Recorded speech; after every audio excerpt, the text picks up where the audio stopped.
Hello, gardening friends. It's the second day of Christmas, the day according to verse that two turtle doves are to be given as a gift. A couple of references for that song, one of which is biblical. Mary had two turtle doves because they were too poor to afford the lamb that was actually required by Leviticus. So turtle doves were used as a substitute. And of course, some people say that the two turtle doves in the song represent the New and the Old Testaments. Either way, biblically related. Thought I'd start in the kitchen with this Christmas cactus in bloom. That one is attached to that plant. This is an Easter cactus. It's not blooming yet. But I did go ahead today and I took the plastic covering off of my plants. I had covered some plants here on the back deck because this deck is in shade all the time. And it's a little too early to tell exactly all of what has been damaged. The obvious damage is to the usual plants, and only time will tell. We had another night. Last night it was 24, and that's the last of the really frigid nights. So I thought I would at least take a quick walk around the backyard and show you the things. Of course, this begonia, I knew it was going to die. It just did not, after 4 or 5 years in that pot, even though I kind of repotted it last year, it wasn't much to look at, so it's time to let go. I did cover this rosemary, and I also covered the potted loropetalums. Probably didn't need to, but keep in mind that this deck is in shade all day long. Oh, by the way, I'm quite pleased. The deck was freeze-dried. It literally was freeze-dried. This is the first time I've seen the results of the power washing where the deck was like totally dry. So it actually looks pretty clean, surprisingly enough. Palms, I don't see a lot of damage yet. I don't actually, knock on wood, I don't see any damage yet, but it's a little too early. So I am not going to say anything one way or the other. We'll just have to wait and see. My roses got touched a little, but roses will survive frost. The frost didn't do that to the pot. I did, because I didn't want it freezing. I don't know about the aspidistra. It looks not too bad yet, but I will reserve judgment because especially around this deck, this aspidistra was froze solid. So, but it doesn't appear to show any signs of wear yet. Oh, speaking of that, I did want to point out this one agave. This one was too small, and apparently I've covered it with plastic. It's probably going to lose this tuft of leaves because it was actually frozen solid when I took the plastic cover off of it this morning. I don't think it's going to kill it, but it's going to lose the entire crown of green.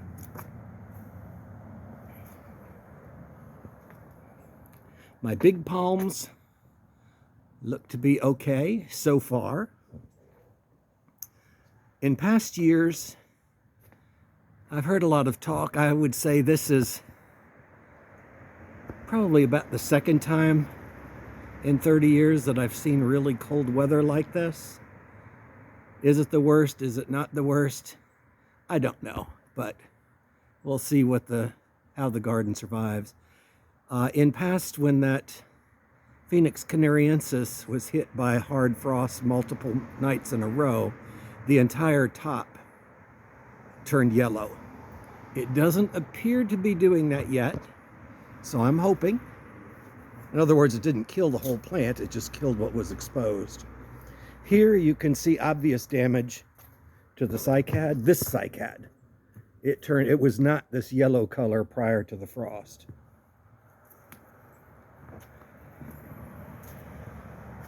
Here you can see This plant definitely got knocked back, and the wandering dude, it just flattened right out to the ground. You can't kill that stuff though. It's basically going to come back. In fact, you can see here where it still has viable options. The one thing you have to ask yourself now, or what I would suggest you do, is don't touch anything until you're sure the danger of all hard frosts is over for the year. Because right now, even though that wandering dude looks terrible, the flopped over, desiccated, frozen leaves are protecting the live stuff underneath. So if I go ahead and remove the nasty looking stuff today, it'll look better instantly, but then you've taken away all protection for the new shoots and what was left underneath. And should we have another extended hard frost, it'll nip the plant again. Boxwoods did fine. I did cover my topiary boxwoods simply because I paid so much for them.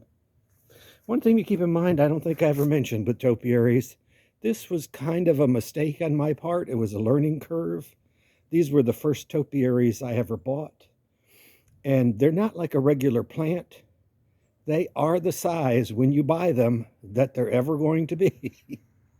I had kind of bought them figuring, well, I'll let it get about 4 or 5 feet tall. Well, they just don't do that. They've been forced to grow in that particular height. Now, I could let the top grow taller if I wanted to, but just something to keep in mind when you buy a topiary, that's the size it's going to be. In other words, I was hoping that to be taller someday, so it would balance out the boxwoods better. Here you can see the ginger lilies got fried. Again, no surprises there. And again, I'm going to leave the dead on that until pretty much all danger of hard frost is over. It's easy to cut. There's a fine line. This and ferns are another thing. You want to cut the dead off before the new starts sprouting, because you can cut the dead off now quite easily with hedge trimmers, versus if you wait until it starts sprouting and turning green too much. In order to not hit the new growth, you're going to be at it with a pair of pruners. And trust me, hedge trimmers are a lot faster than pruners. So there's going to be a sweet spot in terms of cleaning up the yard, because you want to leave the dead on as long as possible to protect the tender growth from the heart of the plants. At the same time, you want to take it off before the new growth appears. Yeah, these needle palms I'm not worried about. Needle palms are native all the way up to the Carolinas, so that's not going to be a problem. Surprisingly enough, my Mexican heather doesn't look dead. I'm shocked at that. It may come back. We'll just have to see. Here you can see the amaryllis, and you can see how it died back, but yet at the base, it's still nice and green. So again, I'm going to leave the dead leaves on to help protect the other growth underneath. Gingers died. You know, that's going to happen. They'll die back to the ground. Cut them off, and they'll be fine. Here you can see the ferns. I don't remember the type of fern this is. It's a ground fern of some kind. But it got mostly hit, but yet here and there you'll see some bright yellow new shoots. So who knows why what was selected to die, but only parts of it died back. And actually, considering how cold it was, I'm kind of surprised that this fern, of course it may be early, I may be speaking out of turn because it does look like it's a little off color, but the entire top of that fern turns brown. And the annoying part of that fern is there's no mechanism for the dead leaves to fall. They just basically stay where they are. They won't even gracefully wilt and fall to the ground. They're going to stay there and just be brown. And so I cut them back just to keep it clean looking. And again, you have to cut them back at the right time. My camellias look okay. I'm not worried about any of the plants. I know the camellias can take this cold weather without a problem, but the buds, it got the flower buds and the flowers. So a small price to pay. This will remain to be seen if these camellias bloom. The buds look okay today. So I am approaching this garden with cautious optimism right now. The damage doesn't appear to be too bad. There you can see my fleece-covered lady palm. I haven't taken that one apart yet because that's not plastic. That's cloth. And so it can breathe a little. There's one more night tonight when it can get down to freezing. It's not going to be a frigid frost, but it's going to get down to potentially freezing. And then I'll go ahead and take that cover off because then it's not supposed to get that cold after that. Here you can see what I was saying about this fern. It definitely, and I don't remember the type of fern it is. This has turned brown and will need to be cut to the ground. The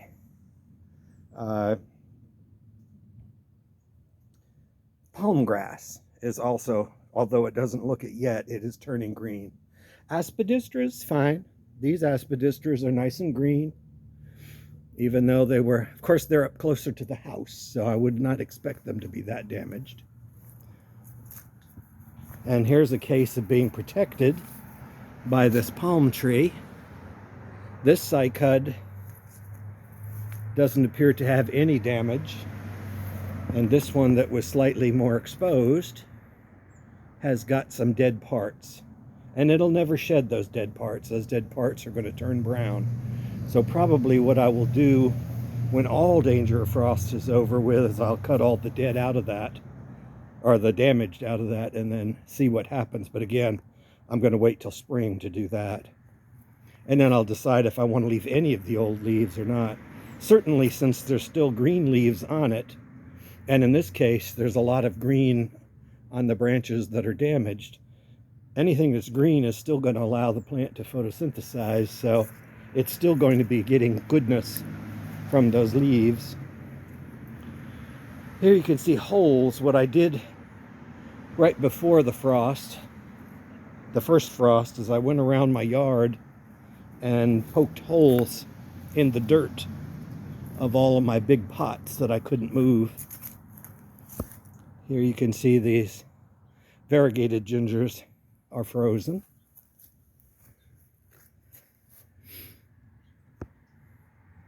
Those Fatsia japonicas look fine over there. And actually this Fatsia japonica, the flowers have gotten floppy. However, it still looks green. It's, like I say, cautiously optimistic. It's not this. That's dead.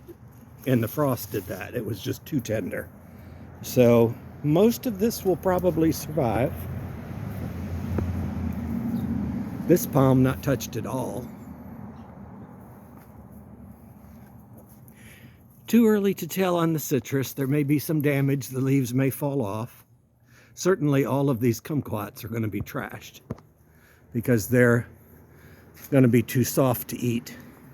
We picked what we could, and the rest will just get trashed. You can see the few satsumas left on the tree have fallen, or are starting to fall, and I'll pick that up to discourage animals coming in the yard. There you can see the bananas are you probably never noticed them because they're a miniature banana I got on sale a few years back. Didn't know what to do with them, but I got them at such a good price. I stuck them there and thought, wouldn't they be nice behind the statue? Now that you can see it, now that we harvested all the fruit, the problem with it is they're miniature bananas and they barely make it above the aspidistra. Yeah, see, this lemon is a Meyer lemon, and it's probably the least frost tolerant of all the plants, or cold tolerant of all the plants I've got. And you can see some obvious damage here. So we'll see whether it killed it back. It looks like as you get down to the ground, it gets greener. This agave out in the middle of nowhere, not covered, appears, knock on wood, I'm knocking on my head, Appears to be okay. Ginger lilies back there. It got Pindo palm fine. Of course, the hollies are fine. I did cover these two topiary jasmines. And you got to be careful when you cover, especially with plastic, because if it gets too hot during the day, it'll actually bake the plant underneath. And I was a little worried about these pots. These are expensive fruit pots you can't even buy anymore. And I see I have a little bit of damage. Not too bad. This is old damage. Sorry about I'm bending down and trying to see here. This is old damage. This just happened. So it's going to flake off like that and add character. I did go ahead and poked holes in the corners of those pots all the way to the base in the dirt, figuring I'd give a little bit of room for the plants, the ground to expand. Loquat trees, untouched. The flowers are all hit, and of course there won't be any fruit this year, or very little fruit, if any. But overall, like I said, I'm cautiously optimistic. Certainly my citrus did survive. It may not survive in its present state. These leaves look a little the worse for wear, but there's no telling. So really what you do now is just sit back and wait. And the plants will tell you what needs to be trimmed off and what doesn't need to be trimmed off. I'll tell you one thing, the birds have gotten awfully friendly because I've been feeding them in the front yard, and they've gotten used to, when they see me, associating me with food, because I've been bringing a teapot full of boiling water and pouring it on their bird bath to defreeze a section of it. And I've been throwing out old pieces of bread underneath the bird feeder. And so haven't seen the cardinals, but I've got chickadees, house wrens, and I saw the little red finches today too. So the little birds, when they see me now, they associate me with food, which I guess is a good thing. And there you have it. The damage doesn't appear to be too bad. The money I spent on the foundation underneath this deck was well worth it, because my house was warm for the first time in 30 years. Well, relatively speaking. I used to have gaps in the foundation on this side, and I couldn't get at it because of the deck. But I paid a foundation company to get under there and brick it up for me, or cinder block it up. So in any event, there were no breezes blowing under my house. So no frozen pipes, no danger of frozen pipes. I didn't have to drip water. And my toes were a little toastier, although Mimi doesn't believe it because she's been under quilts the whole time. But I really do like the way this deck has freeze-dried, and it looks nice and clean for a change. I still have to put up this plastic. It's going to stay there till tomorrow because I put a lot of plants in the garage where the plastic is stored, and literally you can't get in that section of the garage, the tool side section of the garage, without stepping on a plant or over a plant. So this Thursday, when Kevin comes to help me garden, we'll be putting out a lot of pots. I did put a lot of my fancy pots in the garage so they wouldn't freeze. Oh, that reminds me of another thing. What I did in the garage, what I've always done in past years, in the tool shed side, is put on a couple of lights. I have like work lights in there. Well, guess what? If you use an LED light, it doesn't emit any heat. So that ain't gonna work. So fortunately, I had a few old incandescent bulbs, but I'll tell you what, I'm gonna keep me a couple of 60-watt incandescents in the garage just for this purpose, because they give off enough heat to keep the garage frost-free. This other part of the garage with the French doors, That I had a heater going in there, so all my tropical plants are surviving nicely. So in any event, the damage doesn't appear to be too bad yet, except for the cycads back here. Cycads, I should say, back here. So have a good day, and a merry second day of Christmas. Take care for now.